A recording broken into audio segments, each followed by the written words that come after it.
Hello everyone, আমি সোমার ফ্যামিলির আরও একটি ব্লগে আপনাদেরকে জানাই সুস্বাগতম।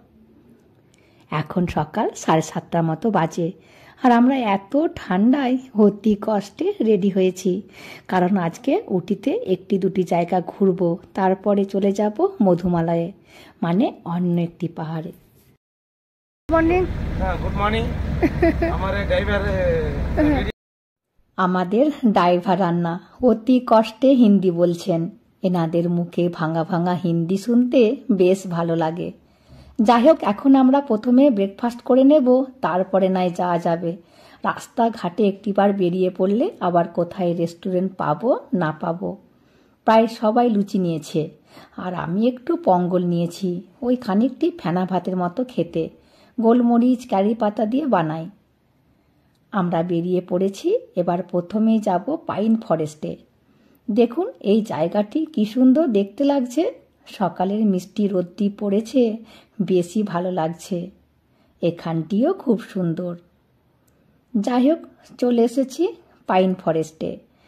আর এদিকে দেখুন দুটি মা হনুমান তাদের দুটি বাচ্চাকে কেমন কোলে নিয়ে বসে আছে।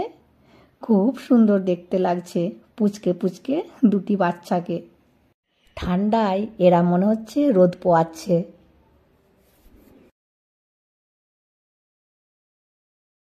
এই পাইন ফরেস্টের নিচে একটি ছোট্ট নদীর মতো আছে, আর ওপরটা দেখুন অসম্ভব সুন্দর। সূর্যের আলোটা গাছের ফাঁকে ফাঁকে পড়েছে, ওই জন্য বেশি সুন্দর লাগছে। এই উটির প্রতিটি জায়গায় সুন্দর, ওই জন্য তো বলে পাহাড়ের রানী উটি। যাই হোক, চলুন আর বেশি দেরি করব না, আজকে অনেক জায়গা যাওয়ারও আছে। এবার সোজা যাব বোট হাউসে।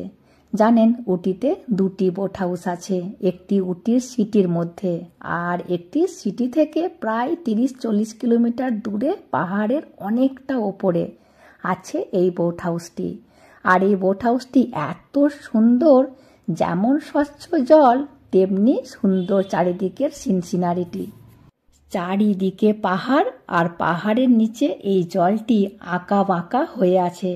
সকালের টাইম বলে আমরা এসে না এসেই বোট পেয়েও গেছি।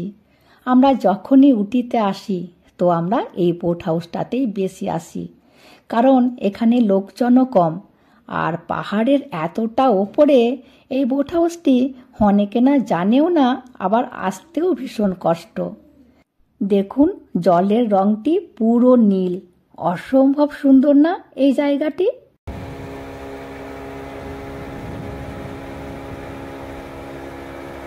ব্যাস চলে এসেছি, আর আমাদেরকে না অনেকটাই এরা ঘোরালো। যাই হোক, এবার আমরা একেবারে মধুমালয়ে গিয়ে দাঁড়াবো। জানেন আমরা যেখানে যাচ্ছি ওখানে অনেক কিছু দেখার আছে, যেমন মিঠুনের মন্দির আছে, বীরাপ্পানের জঙ্গল, আর আছে একটি জায়গায় দাঁড়িয়ে 3টি রাজ্যকে একসাথে দেখা যাবে। তাছাড়া মেন আমরা যে জন্য যাচ্ছি বনের মধ্যে জন্তু জানোয়ার দেখতে। আর দেখুন এখানটি কি সুন্দর লাগছে, ওই জন্য না এখানটাতে একটু দাঁড়িয়ে ভিডিও করে নিলাম। আমাদের এই মধুমালয়ে যেতে 3 ঘন্টা সময় লাগবে। এবার এই রাস্তা দিয়ে যাবার সময় ইউক্যালিপটাসের জঙ্গল পড়বে। দেখুন এই যে চলে এসেছি ইউক্যালিপটাসের জঙ্গলে। আর এখানটি দারুণই সুন্দর লাগে, কারণ এখানের যে গাছগুলির রঙগুলি খুব সুন্দর, মনে হচ্ছে রামধনু ছড়ানো আছে, মনে হচ্ছে কেউ যেন তুলি দিয়ে রং করে গেছে গাছগুলির মধ্যে। আমরাও এখানে কিছুক্ষণ ছিলাম, ফটো তুললাম। আর এখানে যারাই আসছে তারাই একটিবার করে গাড়ি থেকে নেমে এত সুন্দর সৌন্দর্য উপভোগ করছে। কথা বলতে বলতে আমরা এরই মধ্যে চলে এসেছি মধুমালয়ে। আর দেখুন এরই মধ্যে কত হরিণ চড়ছে, চারিদিকে শুধু হরিণ আর হরিণ।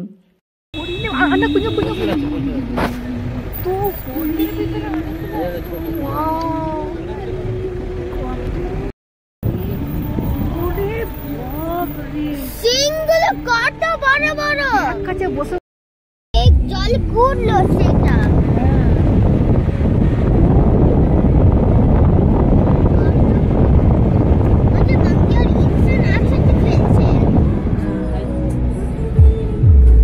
রুমে যাচ্ছি কি? চলে এসেছি আমাদের কটেজে, আর এটি আমাদের রুম।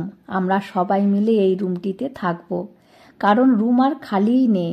আর এই একটি রুমই আছে, তাও এই রুমটির ভাড়া 9,000 টাকা। শুনে একটু মনটি খারাপই লাগলো, সেরকম অতটা ভালোও নয় রুমটি। তাছাড়া বলছে নাকি এই বনের মধ্যে এর থেকে ভালো রুম পাওয়াও যাবে না। এখন দুপুর 3টের মতো বাজে, আর সবাইকে ভীষণ খিদে পেয়েছে। আর আমরা আসতেই আমাদের জন্য এই গরম গরম মাংসর ঝোল আর ভাত বানিয়ে দিয়েছে, আর ওই রসম, সম্বর, টক দই তো দিয়েইছে।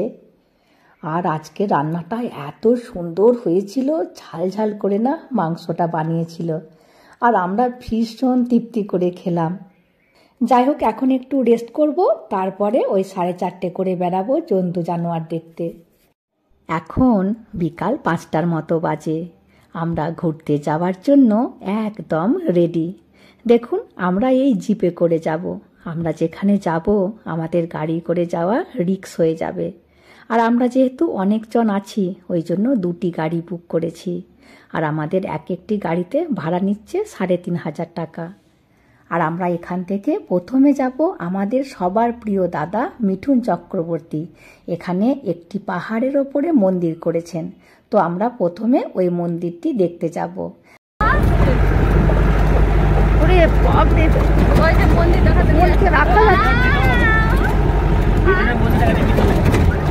দেখুন কি ভয়ানক রাস্তা, আমাদেরকে এই রাস্তা দিয়ে যেতে হবে।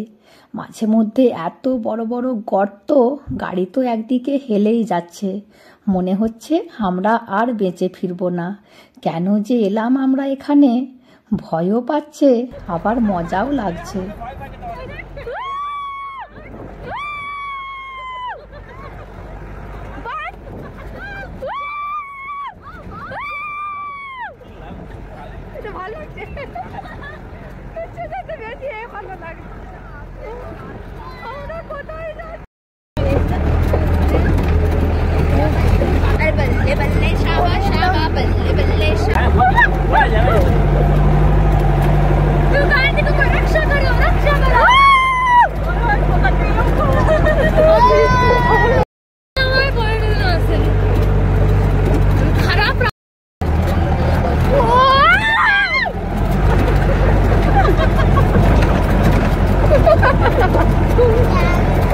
বাবা রে, আমরা বেঁচে আছি বিশ্বাসই হচ্ছে না।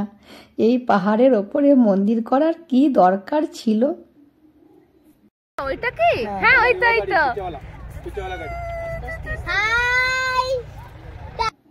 এই যে দেখুন, আমরা এই রাস্তা দিয়ে এলাম, আর পুরো শরীর আমাদের ব্যথা হয়ে গেছে।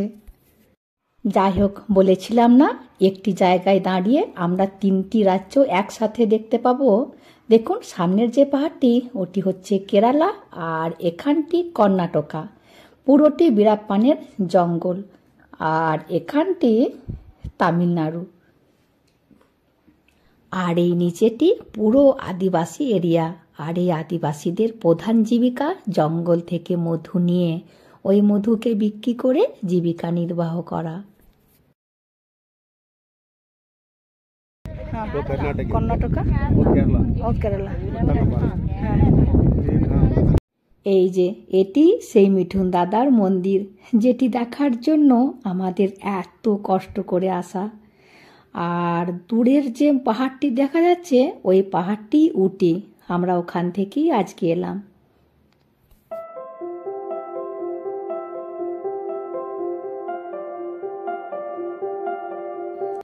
সবাই মিলে এই পাহাড়ের ঢালটিতে একে একে ফটো তুলবে।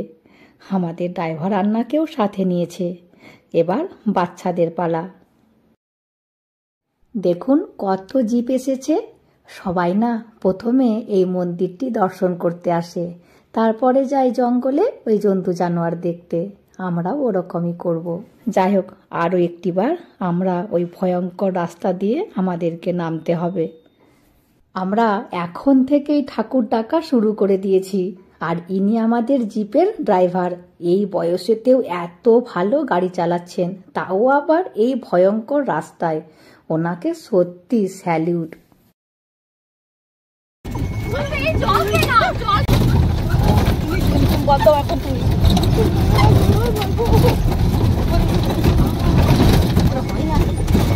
আর গাড়িটা স্টার্টই নেই, নিজে চলছে।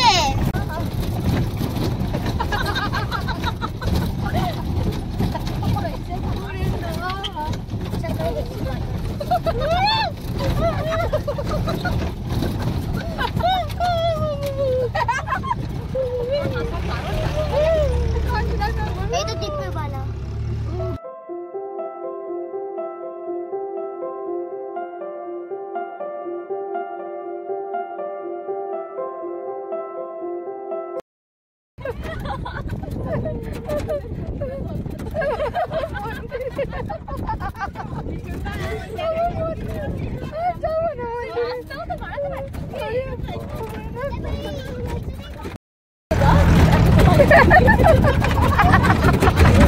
যাই হোক, বেঁচে গেছি আজকের মতো।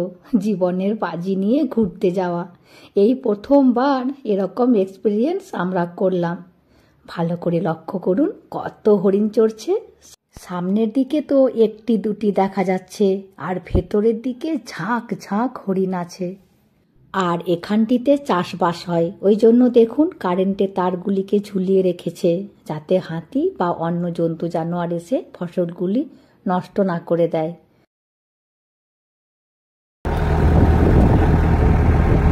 আর এখানটিতে ফরেস্টের অফিস ছিল, হাতির দল ঘন ঘন এসে সব ভেঙে দিয়ে চলে গেছে। ওই জন্য এখন আর এখানে কেউ ভয়ে থাকে না।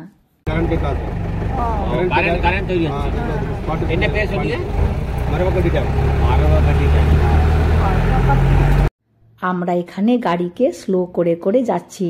যদি কোনো জন্তু জানোয়ারের দেখা মিলে, এখানে বাঘ, হাতি, জংলি শুয়োর, হাইনা বাঘ অনেক কিছুই আছে। ভাগ্যে থাকলে দেখতে পাবো। দেখুন কত হরিণ। আর এই জঙ্গলে কুল গাছে ভর্তি হয়ে আছে, আর প্রতিটি গাছে প্রচুর পরিমাণে কুলও ধরেছে। কিন্তু এখানে গাড়ি থেকে নামার অ্যালাউ নেই। ড্রাইভারকে বললাম গাড়িটাকে কুল গাছের একেবারে কাছে দাঁড় করাও তো, গাড়ি থেকে কিছু কুল পারি। তো বলতে উনি এখানে দাঁড়ালেন। দেখুন কত কুল ধরেছে, আর কুলগুলো খেতেও দারুণ। আর এরকম অত ছোট ছোট কুল গাছের ঝোপেই তো বাঘ লুকিয়ে থাকে। কি দারুণ ময়ূরটা দেখতে, অনেক ফুল আছে। ওখানেও দেখুন অনেকগুলি ময়ূর চড়ছে, আর সামনে দেখুন কতগুলি হরিণ। আর জঙ্গলটিতে পুরো হরিণে ভর্তি। আর এখানে দেখুন জংলি শুয়োর। আসার সময় হাতিও দেখেছি, কিন্তু সেই মুহূর্তে আর ভিডিও করা হয়নি। কিন্তু বাঘ দেখতে পেলাম না। আর দূরে একটি মন্দির আছে, ক্যামেরাতে ঠিক এলো না, ওটি নাকি বীরাপ্পানের মন্দির।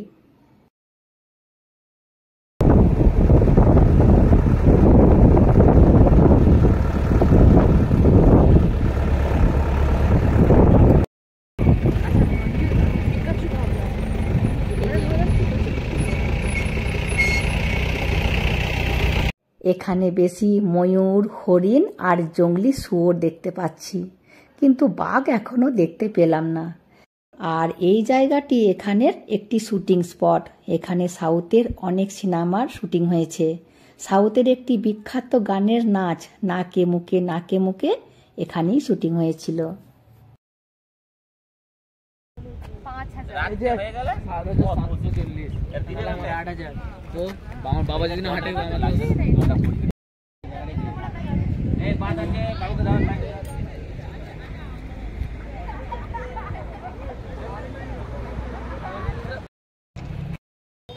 ये आपका बेटा है?